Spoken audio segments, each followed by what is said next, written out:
believe me, I have seen some really weird schemes over the years, including things like sort of door to door, people knocking door to door for sort of trying to harvest small businesses, Amway type pyramid schemes for engaging local advertisers. I've seen everything. But one of the interesting things about programmatic, of course, is the geotagging that makes local targeting possible, not only for national advertisers, but also a lot of self-serve systems, which we've already proven, I think, through the migration of money into local search, that programmatic unlocks for local advertisers, both at the national level and the local level.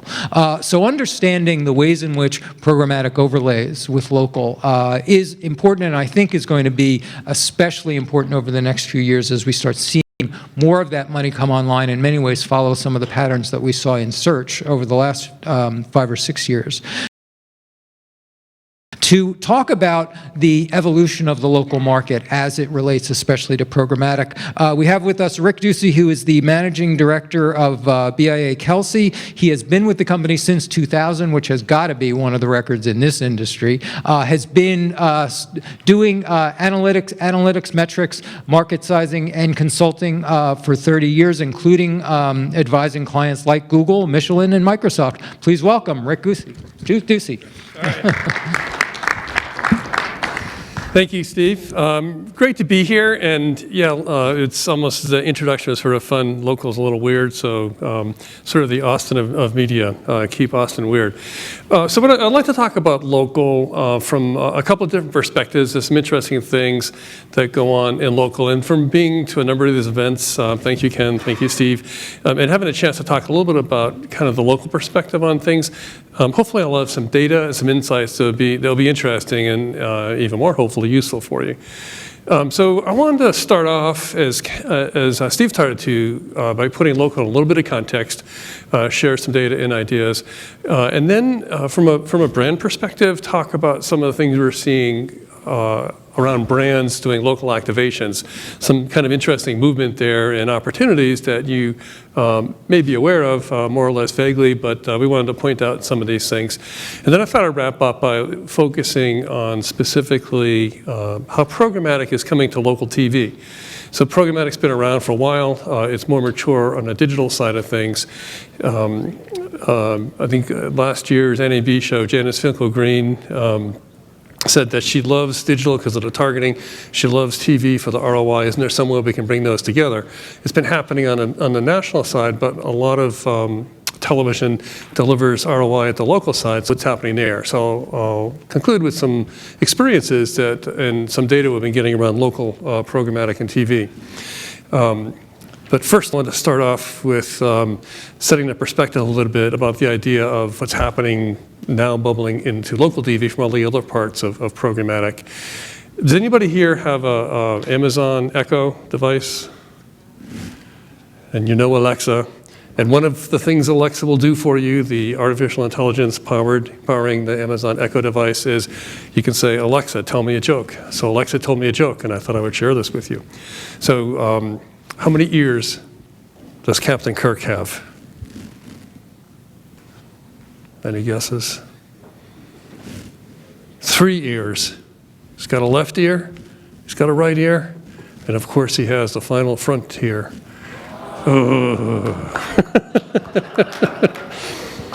Compliments to Alexa. So when I get to local programmatic TV, that's sort of one of the last bastions that programmatic maybe is getting into in scale. So we'll see. Thank you, Captain Kirk. Okay, so local into context. Steve was saying I've been at BIA Kelsey since 2000. So we used to define local from the perspective of our company. We do consulting, we do market forecasting and sizing. We help clients with competitive strategies and revenue strategies. And our company was founded in 1983. In those days, our focus is really local publishers. What's going on with them? And local meant local publishers. Local means something different now. So we do a market forecast, and I'll share some of those numbers in a second, as Steve was alluding to. But now we see local, meaning all advertising platforms that provide access to local audiences, whether they're national, regional, or local marketers. So as an example, Hulu is a national ad platform. they got requests for geo-targeting. Can you give us audiences just in several DMAs? We don't want to buy the whole country. So fast forward a little bit, they tried to figure out what that meant, struggled a little bit, hired somebody on local television, and built up basically a local sales operation off the national platform of Hulu, and now over a third of the revenue comes out of that local revenue category. So that's what we're talking about in terms of local advertising. It's not just local media, it's anybody targeting those local audiences. So how big is that local market? As Steve was saying, it's pretty big and getting bigger. So here we have our forecast, and this is looking at 16 or so different media platforms, some of which are inherently local, like local radio, TV, newspapers. And again, as Steve said, the yellow page salespeople that knock door to door and please buy an ad for $200 a year, that's a part of it. A big part of local actually comes from the direct mail side. With all the innovations and all the disruption of technology and digital, about 25%, if I were to take those stacked bars and make it into a bar chart, about 25% or so of the total spend targeting local audiences comes from direct mail. And a lot of that is city magazines and catalogs. How many people don't get enough catalogs in the mail? And that, as we fast forward to 2020, with all the disruption in the space, that part of the local pie of the ad spend pie targeting local audiences, direct mail keeps about 25% of it. So great, somebody can figure out how to just disrupt that part of the industry, a lot of reward. The blue bars are traditional media, radio, TV, yellow pages, the direct mail, a lot of that. And you can see that that's relatively flat. Nice number, up to almost $103 billion by 2020. So $103 billion are being spent by 2020 in local media, in media targeting local audiences. And again, that could be local platforms as well as national platforms. So flattish, the growth comes from the orange bar on top, which is going to grow from $38 billion last year to $66 billion that will be spent in digital media targeting local audiences. So people, the blue bars are big and juicy, but not growing very much. The orange bars, which are digital, nice sized and getting bigger. So that's kind of the excitement of what's happening in local in terms of the big numbers. And one of the things we also do is look at individual markets. So what's going on in individual markets? So if you look at Phoenix as an example, and we can break this up, I'll look at it the same way, the timeline here, 2015 to 2020, what's going on. So I'll change the bars up a little bit here. One of the big categories of media spend targeting local audiences are broadcast platforms, radio and TV. So that's the blue bars, and you can see that that has a nice gradual trend upward from 637, this is in millions of dollars, to 753 million in this market, in Phoenix. The orange bar, that's all the other traditional media, newspaper, direct mail, yellow pages, everybody else, kind of flattish, around 1.2 billion. And then the green bars are digital media. So in this market, it's a big growth story, from $581 million last year up to over $1 billion by 2020. So digital media serving up local audiences through some sort of geotagging or geo-specification, big business in a local market like this. So kind of interesting to see what's going on there. So it's almost doubling that digital spend from 581 million to up over $1 billion. So a lot of opportunity in digital to reach local audiences, and we see more engagement there. Now, if we dig into what that local spend is and who's actually delivering those audiences, it gets a little bit interesting. The biggest biller of advertising in Phoenix is Google. So Google's earning a lot of money for delivering local audiences in Phoenix. These are the numbers, these are our estimates for this market. And the other digital player here is Facebook. So between Google and Facebook, not local media, but they're delivering a ton of value in terms of local audiences in the market. And we see that repeated in markets around the country. The markets vary a little bit from location to location.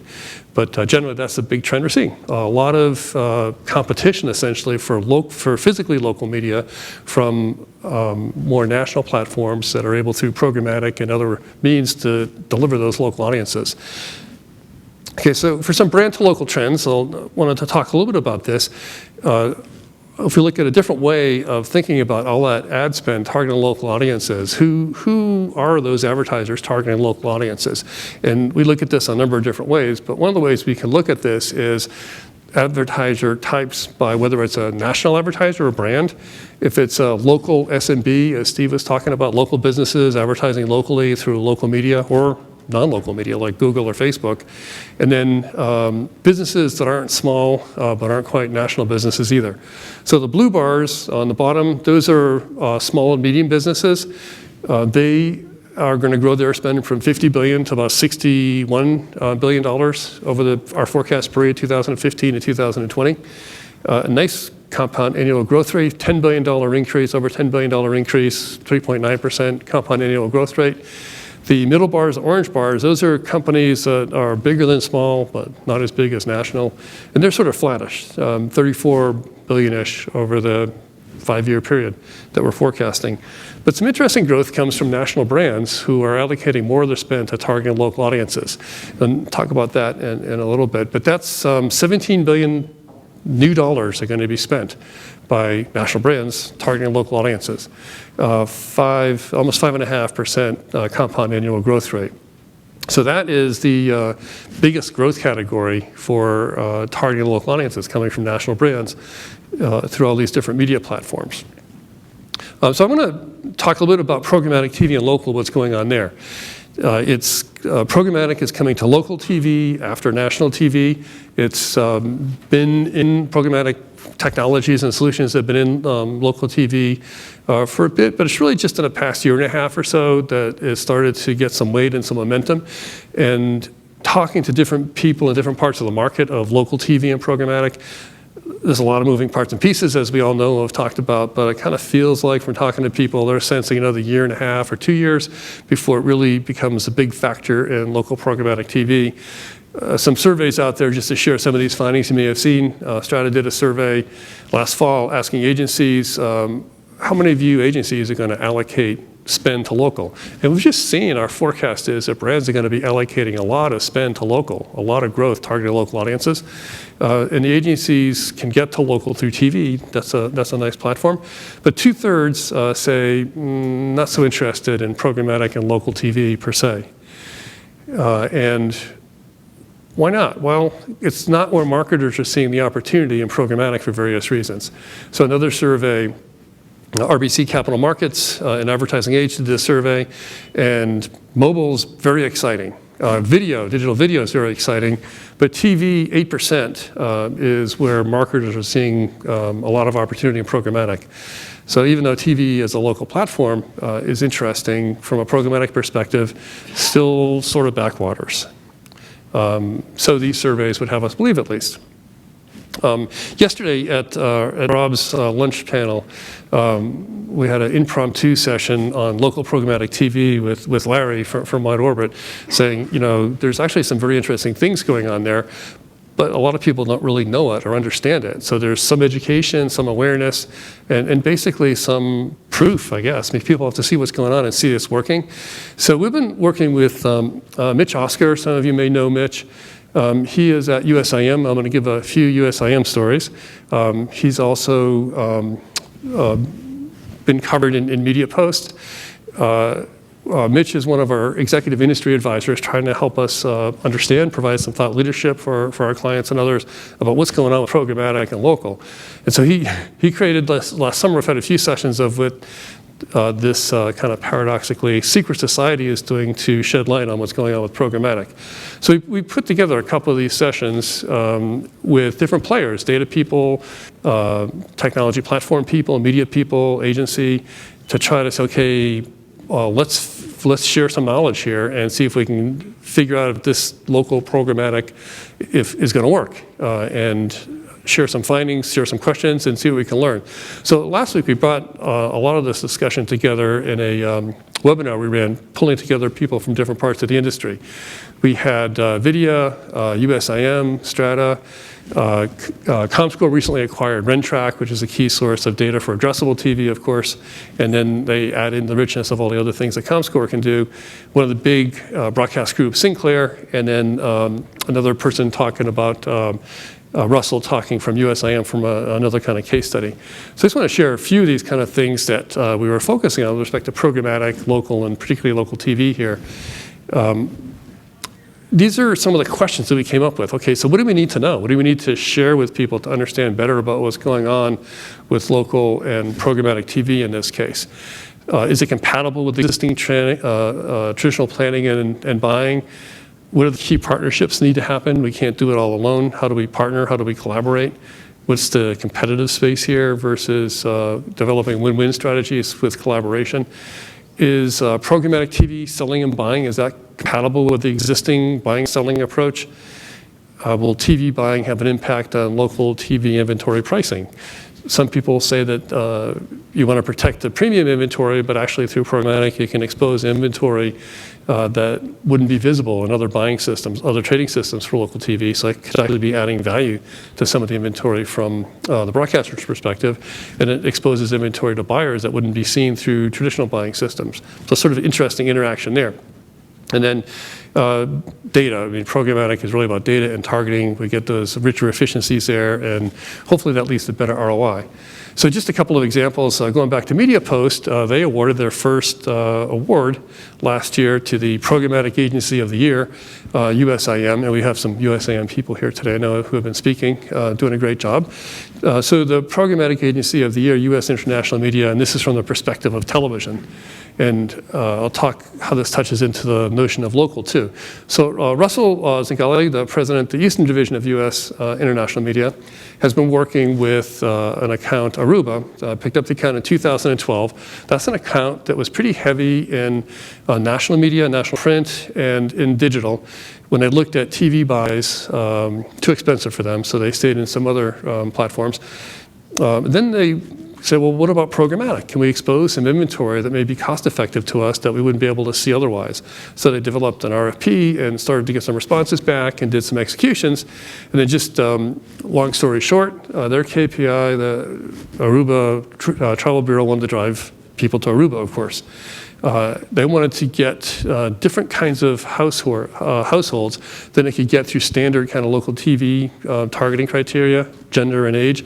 By overlaying some of the programmatic data, they could expose some audiences and target those audiences through media platforms, local TV, in ways they weren't able to before. So they did some local activations in some top 5 markets that they thought would be rich in potential traveling people to Aruba.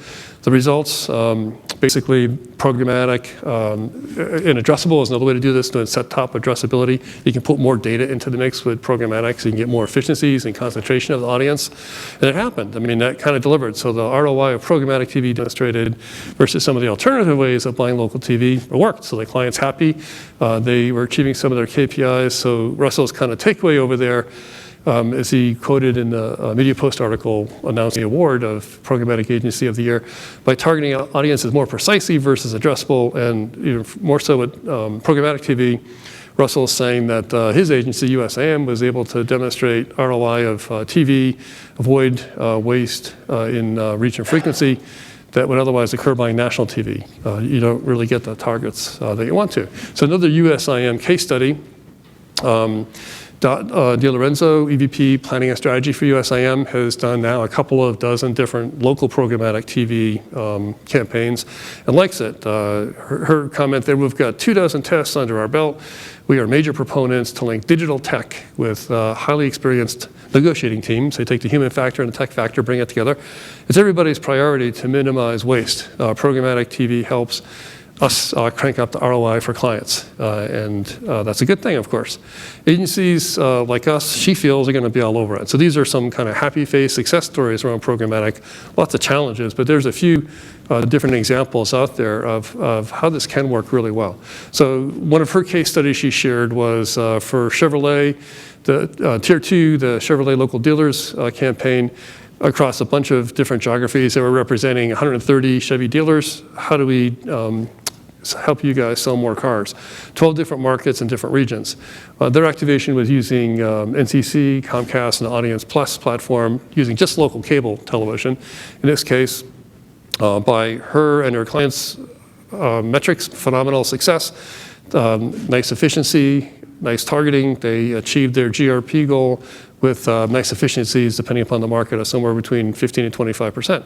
So what's next on her plate with programmatic and dealing with clients and local television, in this case cable? How to keep this going, work on that CPM, how to integrate it with traditional activity. From talking to these industry experts and local TV work on different parts of programmatic, it's a little clunky, but coming together. Again, it'll be another year and a half or 2 years maybe before people will raise their hands saying, yes, this is pretty seamless, it works really well. People like Wide Orbit are working hard to make it more integrated, and the data companies seeing movements like ComScore acquiring Rentrack, seeing that data opportunity to bring more data and surface it more efficiently. All interesting things.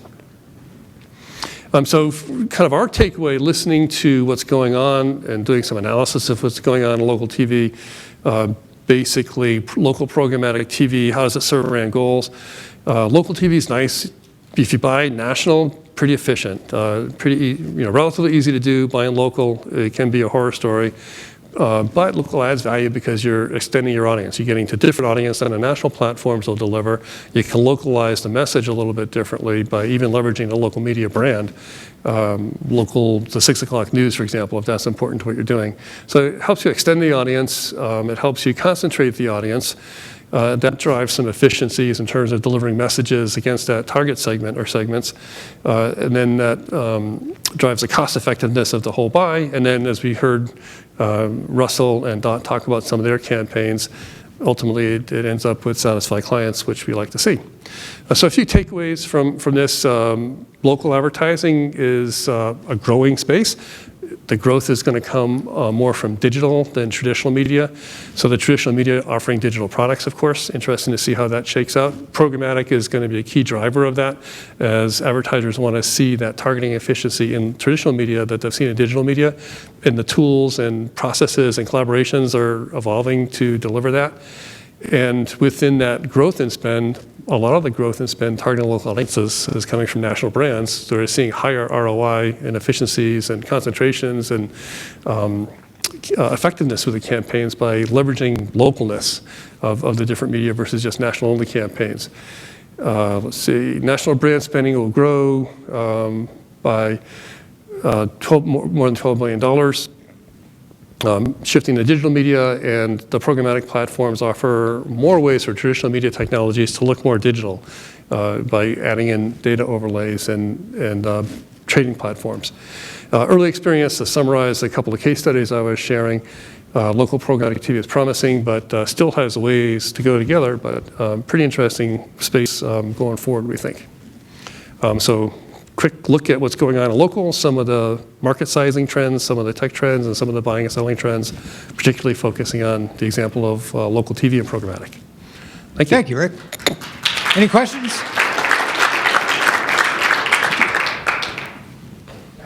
Yep. How's it going?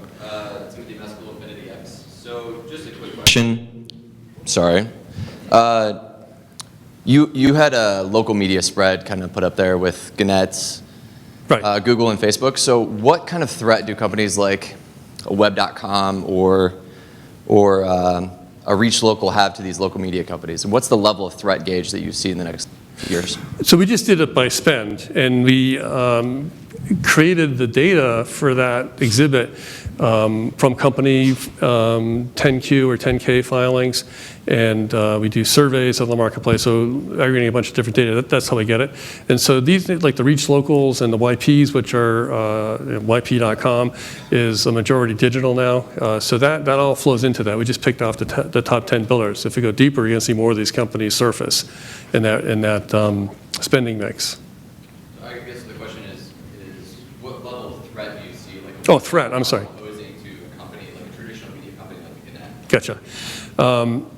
Yeah, so high. And so obviously they're trying to, the traditional media, like, well, Gannett has a whole Tegna. I mean, they split their company into kind of the traditional and digital side. How do they do that? How do they be, and it goes back to Clayton Christensen, and how does a traditional incumbent deal with industry disruption? Can we be disruptive from within? Who knows?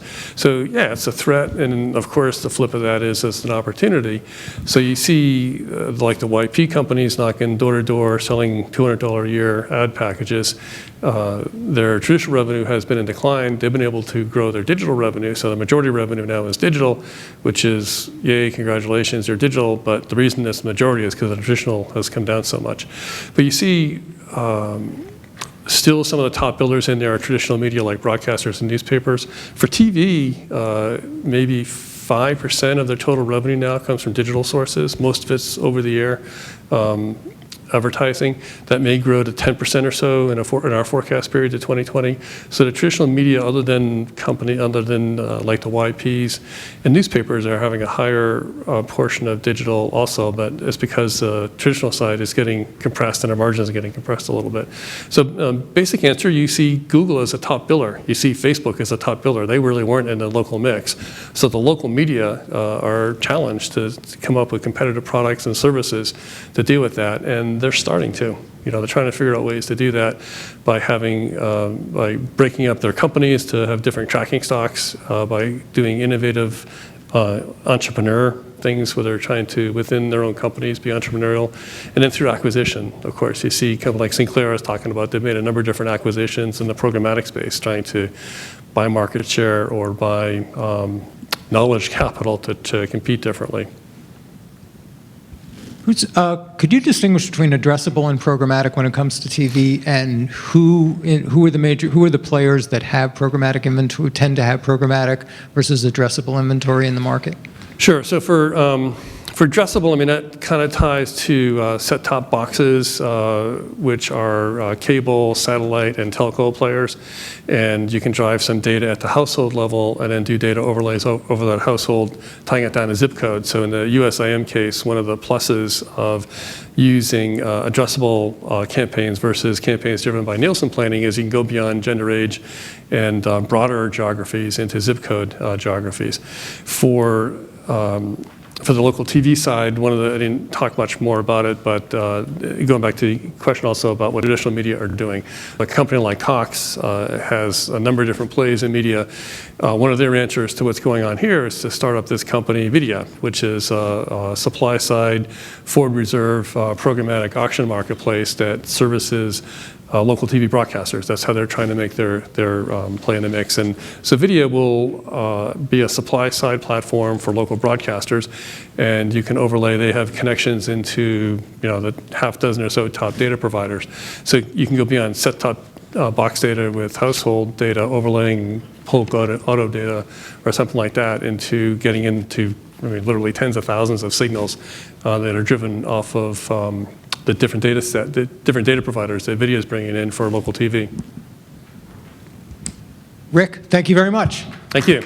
And Rick will be heading up the roundtable on local at the end of the morning, too. Hey, I have a quick announcement, an activities announcement. You haven't met John Whitfield yet, who's our head of event sales. Hey, John Whitfield, he's the fun guy. I'm the serious and somber guy. Straight man. You're my straight man. That's right. That's good. Right. Every good comedian needs a straight man. Ken's my straight man, too. I got a straight man over here and a straight man over here. It's pretty good. Bookends. Give it up for the straight men of our organization. That must make me gay. I'm gay. You're straight? That was a joke. Now I'm on television right now telling everyone that I'm a gay man. Hey. Okay. So, which, by the way, thanks to Epiphany AI and Mr. Salvador here and Brian for the live stream. We're streaming. It'll be on forever, so if you missed the knockdown drag out with the Ad Blocker Plus earlier, that's on there forever, guys. So go back to our agenda whenever you want, and you can see those videos later. We have golf today for activity. We've added it. We've got the Raven Golf Course, which is just a couple miles away. We have room for more people in there, so we've got a foursome so far. So if you want to play golf, go out there, sign up, and we'll get another tee time set up for you. And that's all I have, sir. Take it away. I also have a message in from the front desk about horseback riding. Hang on. This is straight in from the Apple Watch.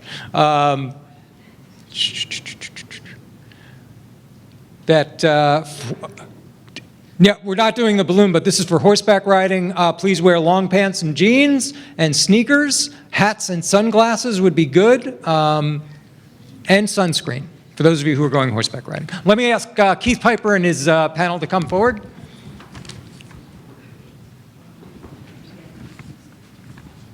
So we're going to round out the morning by talking about one of the key developments in the programmatic space, especially over the last year, and that is what we're characterizing as the audience-powered DSPs. And those are the major players in the market like Google, Facebook, Amazon now, and also the combination of AOL and Verizon that are able to bring some pretty powerful data sets into the market, not only within their properties, but now across outside and other properties that include data points like shopping history, online and mobile behaviors, to bring greater power to retargeting, but also a tremendous sense of scale, and of course a lot of deeper access into user identity. To talk about what the impact of these inventories has been on the market, but also how they map against marketer needs and how best to use them. We have taking the lead an old friend of MediaPost, Keith Piper, who is the VP of Technology at the agency IMM. He came to IMM from Spot Exchange, and before that from Universal McCann. He was one of the originators of the Cadrian platform years ago. Please welcome Keith and the panel. Thank you. So we had an initial kickoff call about a week and a half or so ago, and it was 30 minutes flew by. It was a really interesting conversation, so I'm sure we'll have no trouble stimulating some thought here today.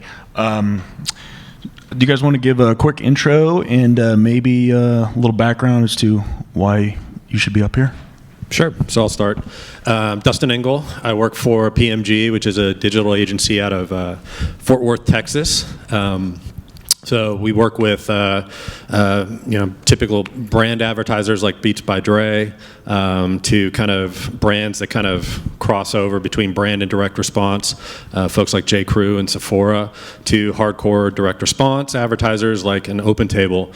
And my role there is I run two teams. I run the analytics team and I run the advanced media team, which is basically our transparent programmatic buying arm and our brand media buying arm. Ryan MacArthur with U.S. Interactive Media, also U.S. International Media, which is somewhat our sister company that Rick Ducey was kind enough to cover in a half hour before that. My role at U.S. Interactive Media is I manage the programmatic team's operations in media. And some of the accounts that we cover are in auto, hotel and tourism, travel, CPG, and QSR and FSR. So a lot of data junkies up here. My role is really horizontal, not really vertical. So I touch a little bit of everything at the agency, all with some sort of technology skew. But I've been in the business for quite a while, and I'm just going to throw a question out there to kind of get things going. It's a bit generic, but what do you really consider to be a DSP nowadays? Like, what's the use of it? How does it fit into a mix? It's kind of a generic question, but I think it's worth just getting out there.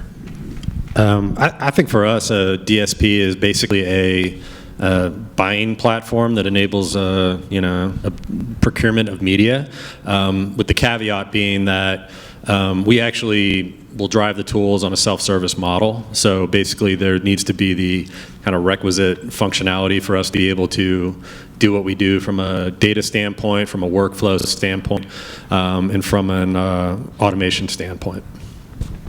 I think you summed that up pretty well. The only thing I'd add there is that, also the DSP enables you to bring in all the tools that you want to be able to use, the third-party tools that are out there, in order to, further complement what you're doing within the end-to-end automation. How many DSPs do you guys each use?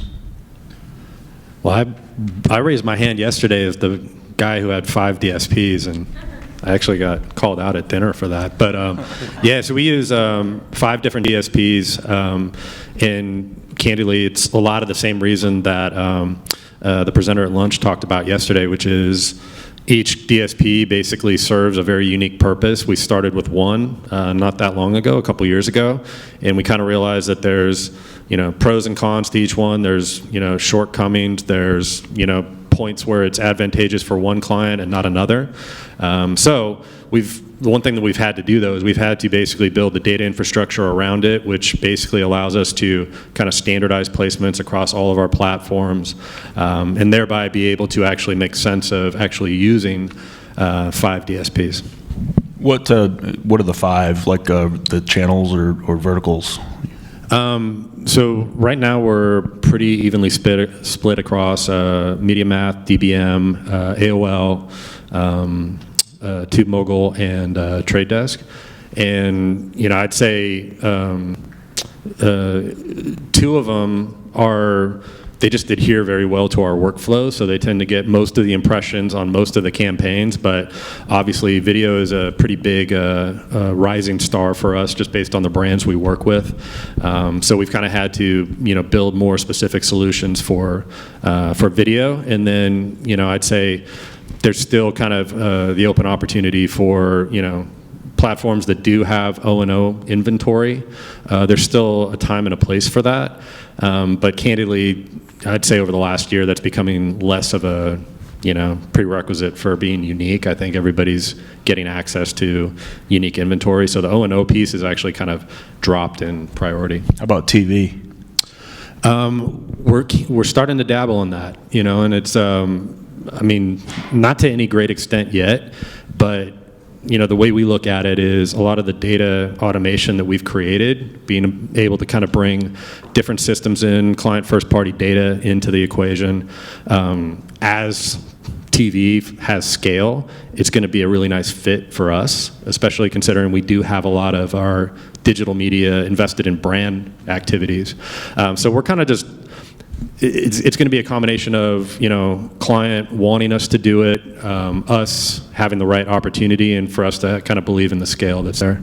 How about you, Ryan? How many DSPs? I was going to say, on the digital side, we're probably about 5. Obviously, there's a higher frequency of use than other ones. TV, so now I'd probably put the number around 10, because we've gotten a lot more into working on the the programmatic, and the addressable side of the business, and executing some of those buys, and even radio we're looking at now too, trying to execute that as well. So observation here, 5 to 10 DSPs. Wow, that sounds like really hard to make all those things work together. And you guys have built a layer of data to surround it and execute against this? Is that?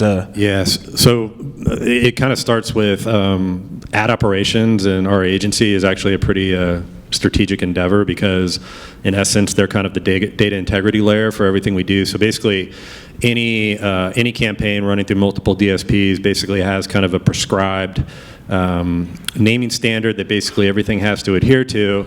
But the one kind of cool thing about the way we've set it up is that it's kind of an endless table that can be used. So as clients need more flexibility and insight, and the client teams need to see, I need to care more about, creative color in this client, whereas this one's more of a geo type focused campaign, you can basically layer in those dimensions as you want, but it will all come out on the back end in terms of the dashboards the team uses for optimization, in the same look and feel. And then basically what you get is you get a view into, publisher, exchange, DSP, so you can actually start to look at the combinations. And this is kind of where and actually I thought Exchange Lab did a really good visual of kind of how this looks, is that by client, you can't really tell beforehand what's going to actually be the sweet spot.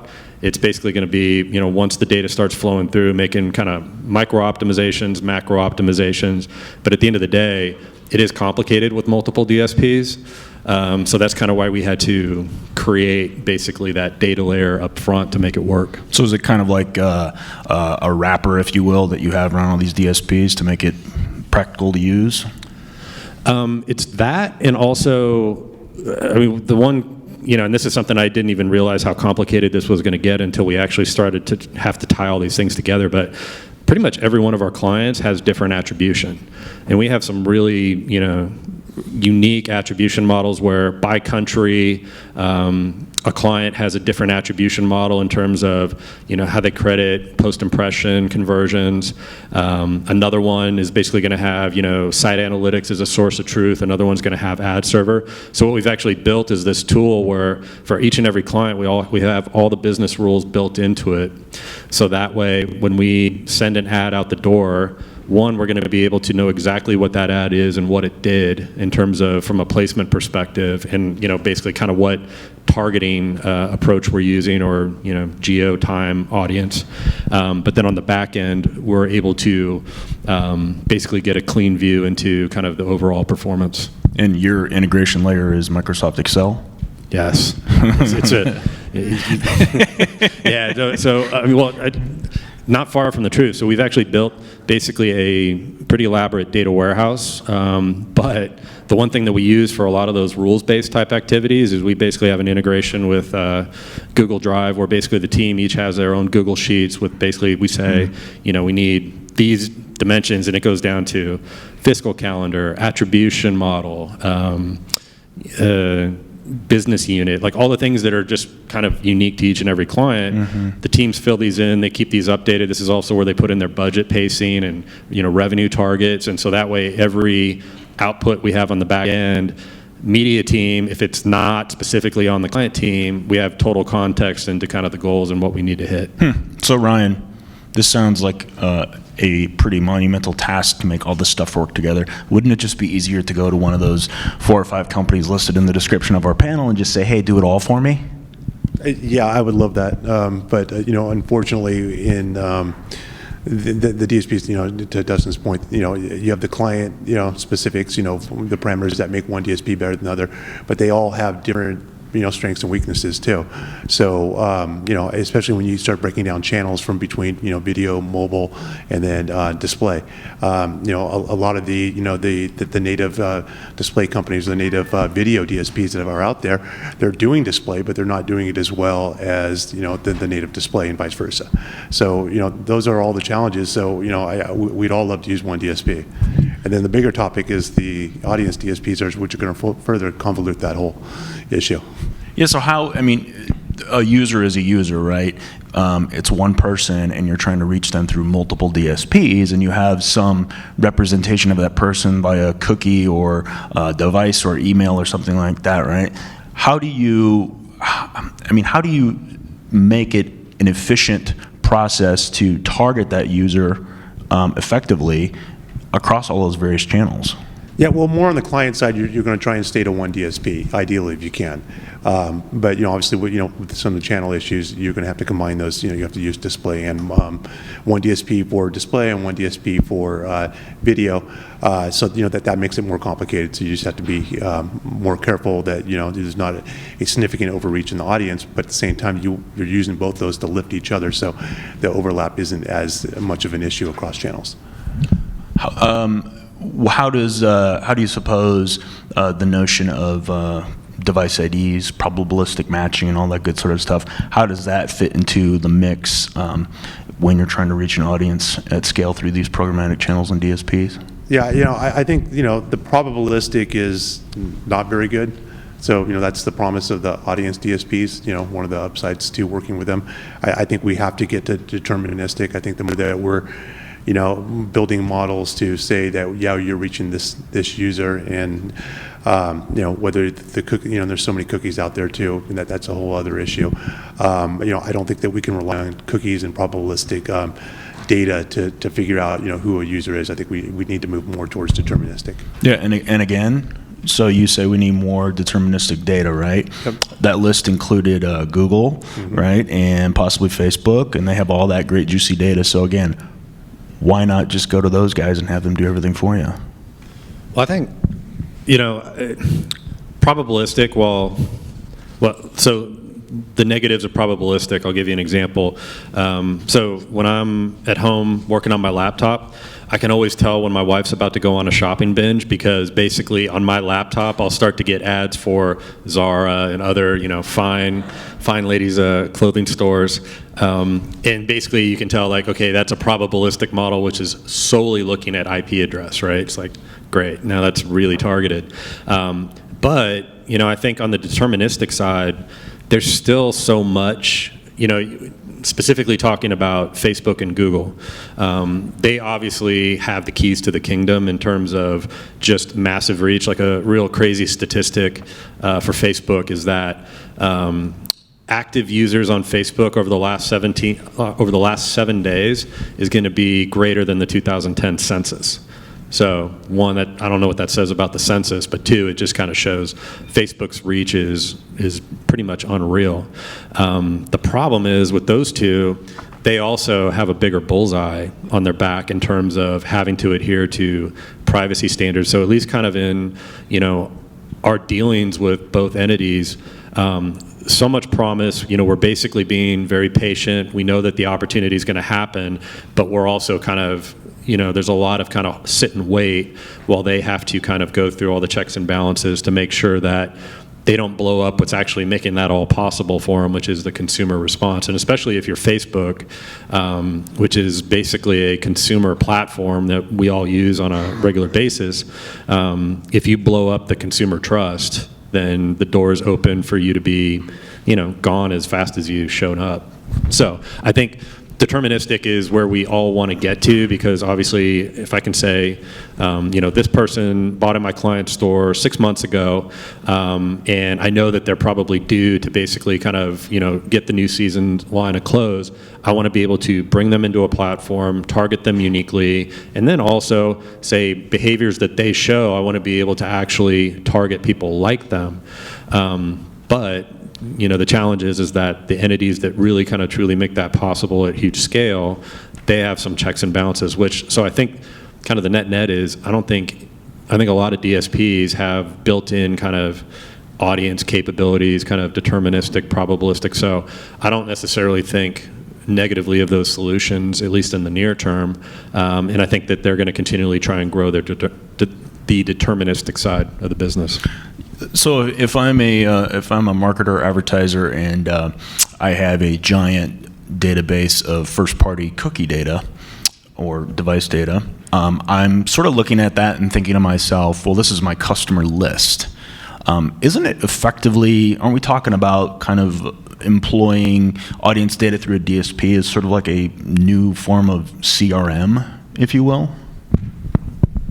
Yeah, I think I actually always explain it to a client. So basically, if you're going to talk to a client about taking the first party data and then matching it to something else, obviously there's going to be a lot of hesitation on their side. So basically the business case, and the one that always seems to resonate, is that, look, this is basically the same business model as email, and email has worked for you for a very long time, but what you're actually able to do is you're able to get out of the inbox clutter, which is basically putting you, front and center and say, like, the Facebook news feed, on premium placements, on premium publishers.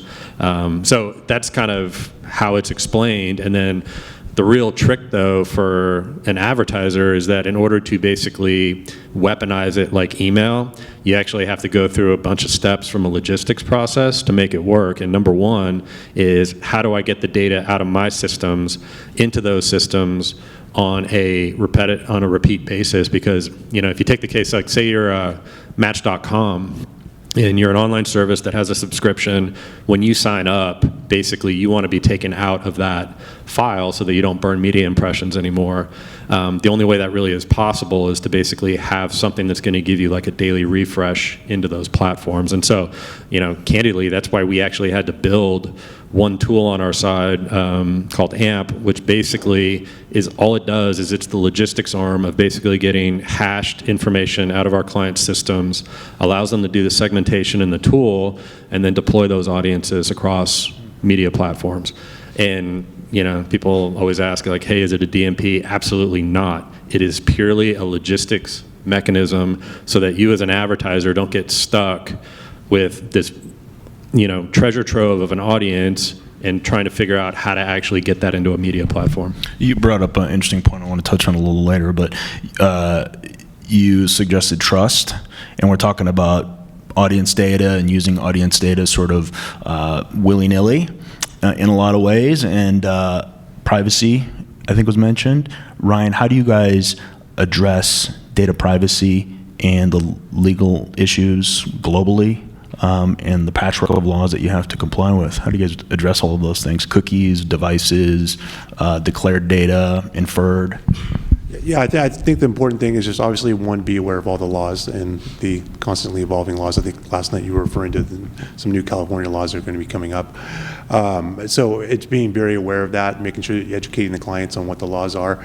If you're going to do retargeting, something as simple as that, make sure that you have all the privacy policies in place. Make sure that you have the ad choices out there.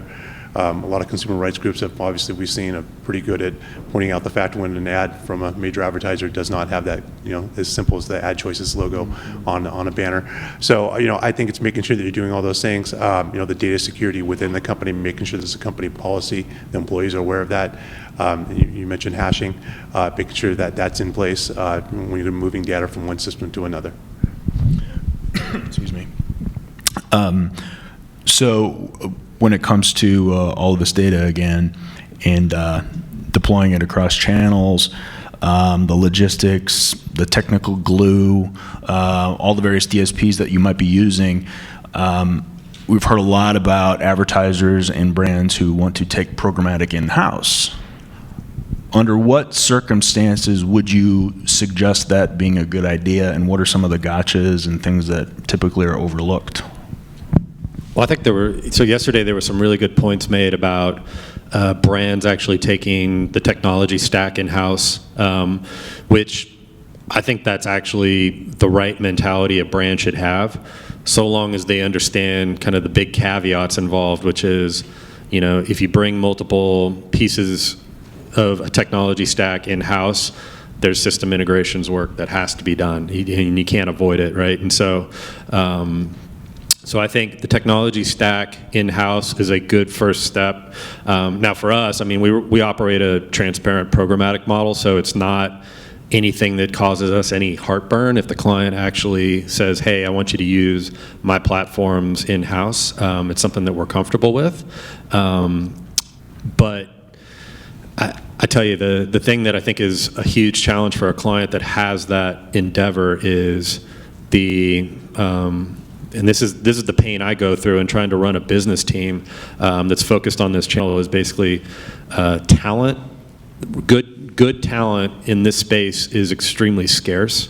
And so as a brand, if you're going to try and get the best talent to make sure that you have the best programmatic product in-house, there needs to be a compelling reason for them to want to come work there, work in your environment. And so that's kind of where, I think in one aspect, an agency actually has an advantage in this aspect, because an agency is much more likely to work across multiple DSPs, have some kind of homegrown technology to do different things, make some workflow efficiencies.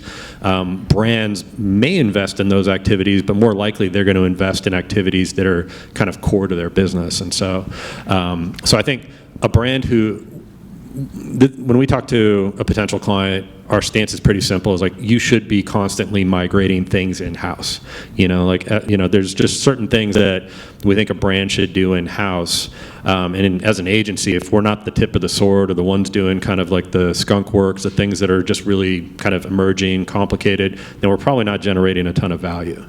So I think it's a good endeavor, so long as the system integration and kind of all the resourcing is kind of fully thought through. So you advocate advertisers who want to take things in-house just to do it in a smart way? Less advocating and more that it's just going to be a reality with, I think, if I had to put a number on it, 50% of advertisers are going to move that direction. And so for us, we just kind of basically we had the luxury of starting our programmatic group, 2 years ago. So we kind of saw a lot of the trends that were already starting to take place, and also a lot of the things that were kind of pissing advertisers off, and we could kind of build a model that kind of, addresses those needs. So, it's less advocating, but more that, hey, if that's kind of your path, we actually have a way to basically, allow you to, lease our technology in the interim while you build your own technology stack, use our team initially as kind of an execution arm as well as strategy, and then maybe we migrate to more of a strategy kind of / consulting. I think it's just going to be the reality. So I would just point out that it's not just integrating up front, picking vendors, making them work together. It's also the ongoing maintenance of that infrastructure. And we have an entire development team, a handful of which are devoted just to this job. They're either building connectors or building some simple tools, but stuff breaks. We're you're reliant on third-party vendors to send you data in a specific format, in a specific time interval, and if they don't do that, it comes in and it snaps, right? And you got to go find out what happened and fix it. So it's not simply just plug it in, turn it on, let it go. It really is, particularly with all of the big data coming into the world, into our fray, it's really a technical, requires some technical skill in addition to just understanding advertising. I would add to that, though, that just looking at all the subjects that we had on this panel yesterday, today, ad blocking, viewability, fraud. There's some very complicated subjects, and it's not getting any easier. I think we were talking last night about just ad ops, what ad ops had to do 5 to 10 years ago versus what they have to do today, and it's getting increasingly complicated, and the skill set where you need more than one person that's invested in different areas versus just a couple people focused in on just only the DSP or programmatic. That's pretty difficult to do when it's in-house. Yeah, I was going to say, to echo your point, the technology piece, I mean, we have a saying, basically, everybody loves to build version 1.0 of something.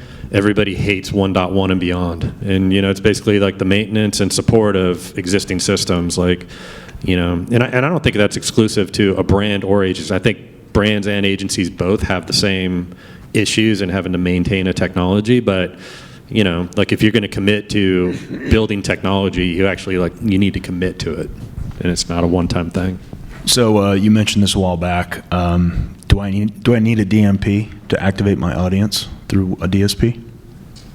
I don't think you need it. I think it really depends on the client, and I think a lot's been made of big data, and I think a lot of companies are coming to a reality check that they've put a lot of money into a DMP and big data, and is it really actionable, or the amount of money that you've put into what you're doing, is there enough value to be able to do that? So I think a DSP can act as a DMP. I think a data warehouse and an agency can act as a DMP.